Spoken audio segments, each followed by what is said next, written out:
Muchísimas gracias a todos, o muchos ahí, así que no los voy a mencionar uno por uno. Gracias, Leila. Gracias. Te lo digo a vos que te tengo más cerca. Feliz años a todos, naturalmente, que nos han acompañado a lo largo de este 2024 en La Nación Más.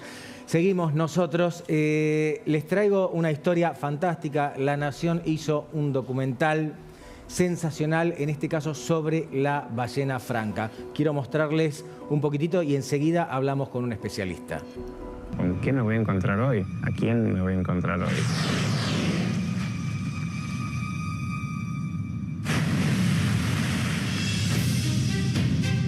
Nadan miles y miles de kilómetros sin saber de quién es este territorio y de quién es este otro. La ballena que tenemos a nuestro lado es Hueso. La conozco desde que nací, estoy muy emocionado. Son majestuosos, son animales grandes.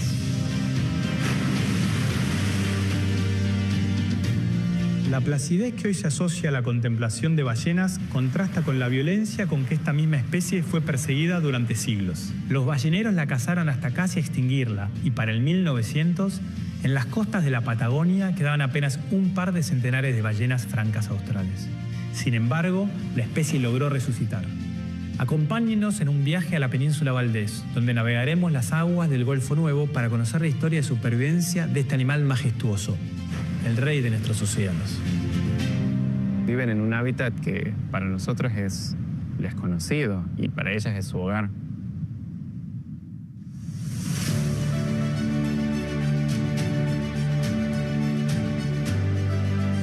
Es una tarde sin viento a finales del último septiembre.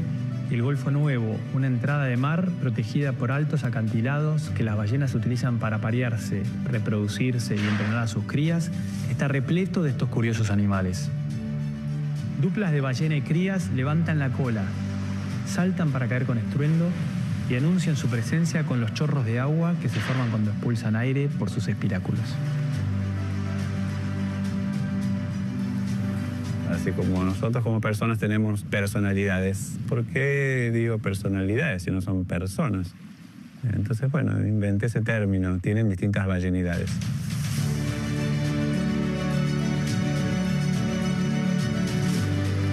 Mariano Cironi, un científico y ambientalista, nos invitó a que lo acompañemos en su salida en bote para tomar biopsias de los animales. Este trabajo es parte central de las investigaciones que hace el Instituto de Conservación de Ballenas. Estamos en comunicación con Mariano Coscarella, que tiene un trabajo fantástico, es biólogo marino y nos va a explicar un poco acerca de todo esto que estuvimos viendo. ¿Cómo estás, Mariano? Hola, buenas noches, Pablo. ¿Cómo estás? ¿Me escuchás bien? A ver si mejoramos perfecto. Un poco la conexión. Ahí. Bueno, ahí lo vamos a recuperar a Mariano Coscarella, biólogo marino. Ahí te tenemos, Mariano. ¿Es cierto? A ver. Sí. Buenas noches, Pablo. Buenas noches. A ver si lo podemos subir un poquitín o será el retorno al piso en todo caso. Mariano, la primera pregunta que te quiero hacer es, ¿cuál es la esperanza de vida promedio de una ballena franca? Bueno, si esta pregunta me lo hubieses hecho hace un año atrás, te hubiese dicho 60 a 70 años son las edades máximas a las que pueden llegar estas ballenas. Sin embargo, en el último año ha acumulado una cierta cantidad de información que nos permite establecer que hoy una ballena franca puede llegar a vivir unos 130 años. Impresionante, me sorprende muchísimo el número. ¿Y esto es porque cambió la manera en que las estudian? ¿Tenemos más información?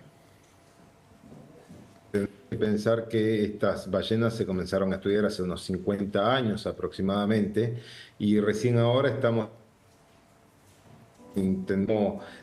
obteniendo la información suficiente como para tener los datos que nos están indicando que estas ballenas viven mucho más de lo que pensábamos. Ya desde hace algunos años indicios, pero la realidad es que hace muy poquito tiempo una colega de Sudáfrica realizó un modelo donde se establece que más o menos pueden llegar a vivir unos 130 años. ¿Cómo es el recorrido de la ballena? ¿Viven, parten en Argentina, digo, el lecho marino, se acerca el lecho marino argentino, se acercan en algún momento a la costa, están en alta mar, van, vienen, no entiendo cómo es el recorrido. ¿Cómo las monitorean también? Quisiera saber. Bueno, esta especie la venimos monitoreando con un proyecto grande, un proyecto donde se le colocan rastreadores satelitales a estos animales. Desde el año 2014 ya tenemos más de 120 animales rastreados y nos ha sorprendido mucho porque los recorridos varían muchísimo individualmente. Como todos los cetáceos tienen dos etapas en su vida, una donde que es lo que es la etapa donde se alimenta. Lo estamos perdiendo un poquito. Sí, lo estamos escuchando entre ahora vamos, Mariano, vamos a tratar de ser lo más prolijos posibles. Vamos a mostrarles otra parte de este fantástico documental que hizo La Nación y después seguimos hablando con nuestro especialista. Veámoslo. Como cordobés, siempre me gustó el mar. A veces digo que a uno le gusta lo que no tiene. Para un cordobés a veces es un evento cuando vas al mar por primera vez. Y eso sucedió cuando yo tenía 6 años, en el año 76. Tengo muy vívida el primer instante en el que vi el mar. Habíamos llegado en el auto, habíamos armado campamento, bueno, y había unas dunas que nos separaban del mar. Y subí a la duna y fue así a asomarme a esta maravilla azul. Con ganas de saber qué había ahí abajo, ¿viste? Veía una cosa tan azul, inmensa y plana, pero que instintivamente me decía ahí abajo deben estar pasando cosas maravillosas. ¿Cómo siguió ese vínculo por aquello que le había generado ese interés? Y tal vez una gran inspiración que tuve fue Jacques Cousteau, que nos inspiró a muchos en aquellas épocas donde, claro, no había internet, no había acceso a los documentales que uno puede ver hoy. ¿Y ya del mar tenías alguna fascinación para algún bicho en particular? Las ballenas. Lo primero que me llama la atención es el tamaño y a la vez la gracilidad que tienen para moverse, esa mezcla de cosas súper poderosas pero dócil y tranquila a la vez. Y el contraste con cosas pequeñitas, son gigantes ellas y se alimentan de animales pequeñitos como un krill que tiene poquitos centímetros de largo. Son mansas en principio, ¿no? Las ballenas francas en particular, las ballenas grises también, las ballenas jorobadas son animales bastante dóciles, digamos.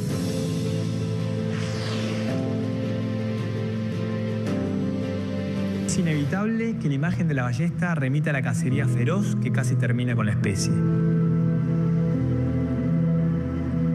Sin embargo, en este caso no se busca causar daño a las ballenas, todo lo contrario.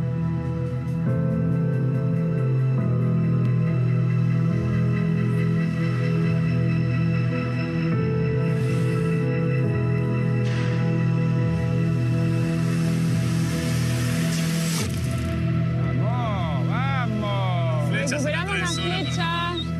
¿Alguien la puede agarrar? ¿Puedes manotear la flecha? Acabamos de recuperar la flecha con la biopsia, que es una muestra biológica de piel y grasa de ballena, en este caso de una cría. Tiene menos de 4 centímetros. Esta muestra biológica tiene un valor invaluable, nos permite hacer un montón de análisis. Además de los análisis de hormonas, también análisis genéticos. Lo que alcanzás a ver ahí blanco en la punta del dardo es grasa y si alcanzás a ver aquí hay un trocito negro, eso es piel. Entonces puede ser a lo mejor 1/3 de grasa y 2/3 de piel o mitad y mitad más o menos según el ángulo en el que impacte la flecha. Puede salir más o menos grasa y más o menos piel. Y cada una de las partes se usa para los distintos análisis. Seguimos hablando con nuestro especialista, biólogo marino, Mariano Coscarella. Mariano, a vos te puede parecer un dato quizás hasta pavo, pero a mí me sorprendió muchísimo el hecho de que la ballena franca es un animal en principio dócil. Vos me dirás hasta qué punto de docilidad tiene. No, las ballenas francas son animales realmente curiosos, son muy dóciles, son animales que digamos, tienden a aproximarse a las embarcaciones, por ejemplo. Por eso es que el avistaje de ballenas en Península Valdés es tan reconocido a nivel mundial. Son animales sumamente curiosos y de hecho, bueno, esta característica fue la que le valió su destino hasta mediados del siglo XX, que fueron las cacerías, porque eran muy fáciles de cazar. Se acercaban a la costa, se acercaban a las embarcaciones, entonces eran animales que daban mucha grasa en comparación con otras especies, y eso signó su destino en su momento, ¿no? Bien, hay tratados mundiales que protegen a las ballenas, quiero creer. ¿Cuáles son? ¿Hasta qué punto sirven? Sí, los tratados internacionales los regula la Comisión Ballenera Internacional, y en aguas internacionales está prohibida la caza de la ballena. De hecho, esta ballena está prohibida su caza desde 1935 y entró en vigor una moratoria mucho más fuerte a partir de 1986, y realmente ha servido, porque lo que estamos viendo en los últimos 50 años es una recuperación de las poblaciones de ballenas francas en todo el mundo, particularmente la del Atlántico Sudoccidental, que es la que viene a Península Valdés, se ha estado recuperando muy bien, y hemos podido estimar que en este momento hay unas 7.000, 8.000 ballenas francas en la zona, con perspectivas de que sigan aumentando en los próximos años, ¿no? ¿Se respeta en todos los casos? ¿Hay alguna violación a estos tratados? En general son tratados que se respetan. En el pasado no ha sido así. Entre 1969 y 1973, cuando ya la prohibición de cacería de esta especie estaba en vigencia, una flota rusa tomó de esta población unos 3.000 animales, lo cual fue un golpe terrible para la recuperación de la población, pero en este momento no tenemos noticias de que nadie esté violando los tratados internacionales con respecto a la cacería de esta ballena en particular. Antes estábamos viendo unas imágenes en las cuales había una ballesta, una flecha. ¿Con eso se permite poder rastrearlos? ¿Es para poder pincharlos de alguna manera y que tengan rastreador?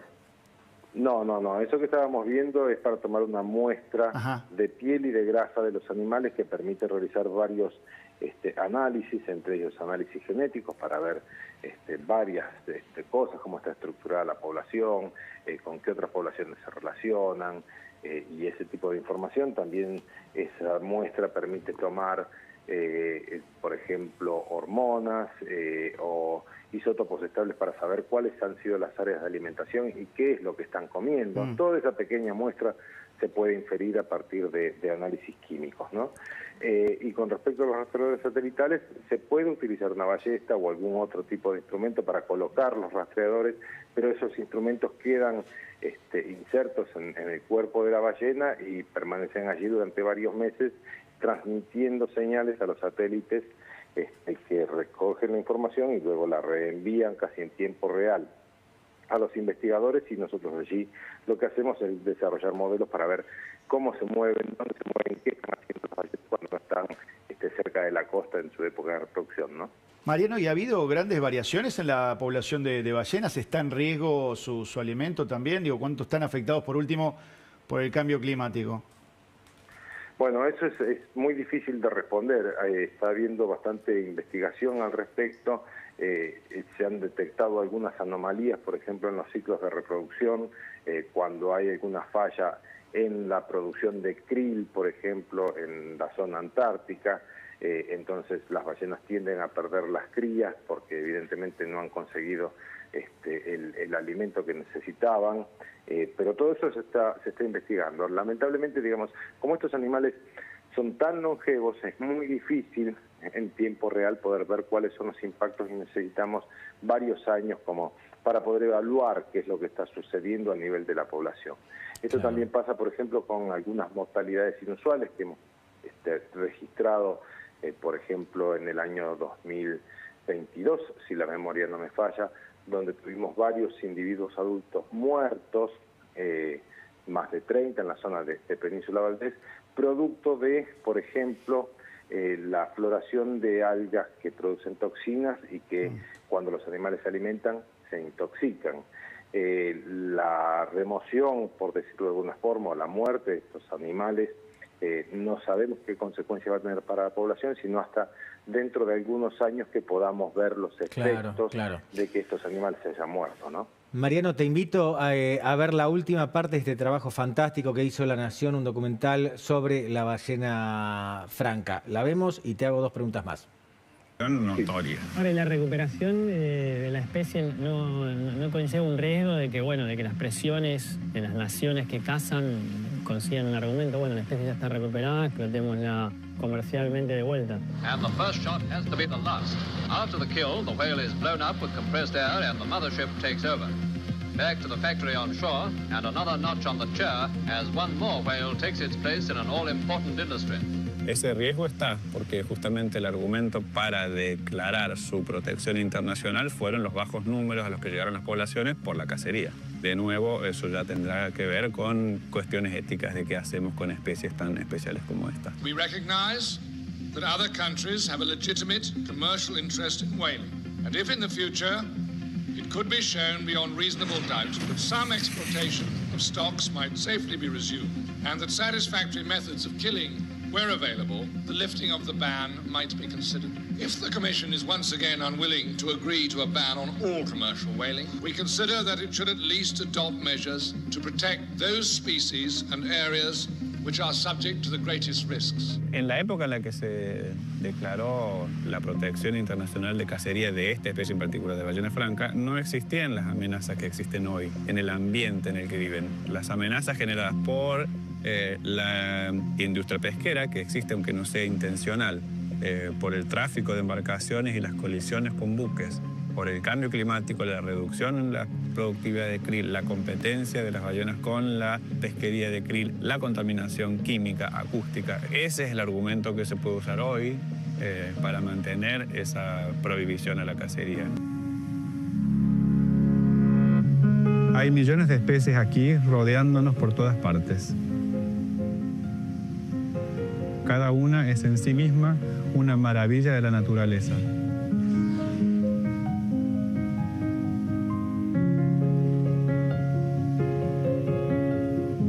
Lo que propongo es que empecemos a sentir la empatía entre especies y la llevemos a la práctica. Me refiero a una empatía activa, que ponga a cada persona en el lugar de otra persona, sí, pero sobre todo a nuestra especie en el lugar de otras especies. Es tiempo de dar más relevancia a lo que sentimos. Mariano, finalmente, ¿cómo influye el cambio climático en general y el aumento de la temperatura de los océanos, en particular en la expectativa de vida de las ballenas? Bueno, es como te decía, un poco difícil de poder predecirlo, pero en términos generales lo que vemos es que, por ejemplo, fenómenos como las floraciones algales que generan toxinas que son incorporadas por las ballenas y aumentan la mortalidad, es algo que está siendo recurrente, no solamente en esta especie, sino también en otras especies de ballenas. La disminución de la capa de hielo que permite la proliferación del krill, la reproducción del krill, también hay años que disminuye y esto hace que las ballenas no tengan tanto alimento como debieran tener durante su época de alimentación. Y todos estos fenómenos, digamos, no son catastróficos en términos generales, es decir, no es que de un día para otro vamos a ver los efectos de todos estos cambios, sino que son acumulativos, son muy pequeños, pero son potencialmente importantes. Y otra cosa que tenemos que entender, bueno, hablando en términos un poquito más técnicos, es que estos efectos acumulativos probablemente no sean lineales. Entonces, en algún momento llegaremos a un umbral donde se produce un cambio en el sistema que nos genera que de un día para otro digamos, ¿qué pasó? ¿Qué fue lo que pasó y cómo no nos dimos cuenta? La realidad es que es muy difícil de predecir, pero hay equipos de investigación y también equipos de investigación en nuestro país, por supuesto, que estamos trabajando para ver cómo podemos predecir hacia dónde va esto y cómo va a afectar a las especies que estamos tratando de proteger, especialmente en nuestro mar. Bien, qué fantástico trabajo que tenés, Mariano, te agradecemos muchísimo el contacto. No, por favor, buenas noches, gracias por interesarse.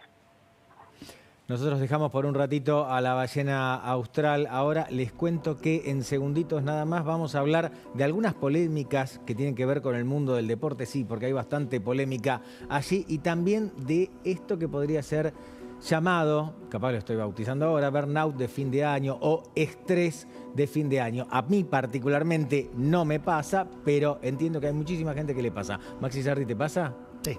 ¿Sí? Pero ya me fui de vacaciones, así que en realidad siento que estoy arrancando. Por eso ya pasó para vos. Sí, pero llegaba muerto. No, bueno, para mí hay mucha gente que realmente le pasa y vamos a hablar con una especialista sobre este tema en segunditos.